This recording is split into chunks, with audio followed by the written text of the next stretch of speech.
Ils estiment que sur le long terme, une stratégie de confinement total ne peut pas fonctionner, puisque le virus va revenir.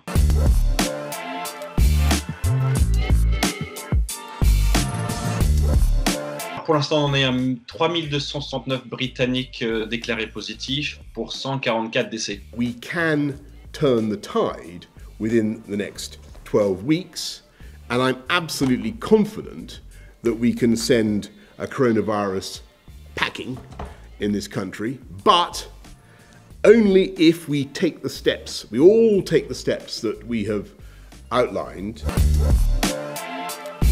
Les dernières mesures annoncées, c'est donc les fermetures des écoles. Le gouvernement encourage en fait les citoyens à rester chez eux, à travailler s'ils le peuvent depuis chez eux, mais il n'y a pas d'obligation. Donc les entreprises n'ont pas été forcées à fermer. Les pubs sont d'ailleurs encore ouverts, les restaurants sont encore ouverts, et d'ailleurs ils sont bien souvent pleins.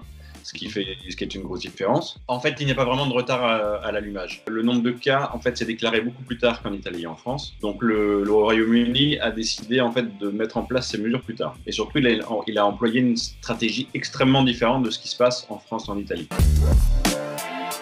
La stratégie, c'est retarder l'épidémie et essayer de la contenir, mais pas de l'éliminer. Il a déjà expliqué que, quoi qu'il arrive, le confinement réel durerait 12 semaines. Mais contrairement à ce que font les pays voisins, ce n'est pas un confinement strict, radical, avec des mesures coercitives. Les responsables scientifiques expliquent que si on confine toute la population,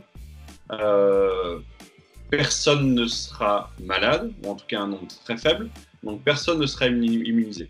Donc ce qui veut dire que lorsque le confinement total et très strict qui est mis en France, par exemple, prendra fin, sera allégé, le virus va revenir puisque les gens ne seront pas immunisés. Ils expliquent que c'est intenable de confiner des habitants de manière extrêmement stricte. Les dégâts psychiques sur les gens seraient aussi importants que les dégâts du virus. Un rapport rédigé par l'équipe de scientifiques d'Imperial College a mis en place plusieurs mesures possibles et jamais un confinement aussi strict que ce qui a été mis en place en Italie ou en France n'est envisagé. Ils ont expliqué que la période pic du virus au Royaume-Uni, ce sera entre mi-mai et fin juin. C'est-à-dire qu'ils expliquent que si on commence un confinement extrêmement strict dès maintenant, les gens ne tiendront pas le coup à la maison. Ils imaginent même que même lorsque le gouvernement demandera à la population de ne pas sortir de chez eux, ils estiment qu'une partie de la population ne respectera pas les injonctions du gouvernement.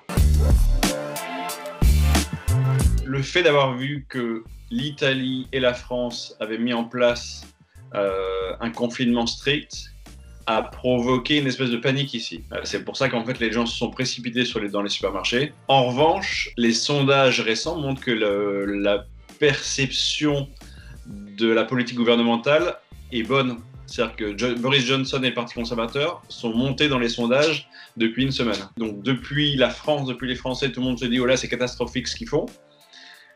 Pour les Britanniques, le fait que Boris Johnson vienne tous les jours donner une conférence de presse, qui sont entourés par des responsables scientifiques et médicaux, et qu'il parle de façon humaine, il ne parle pas de guerre, c'est assez apprécié.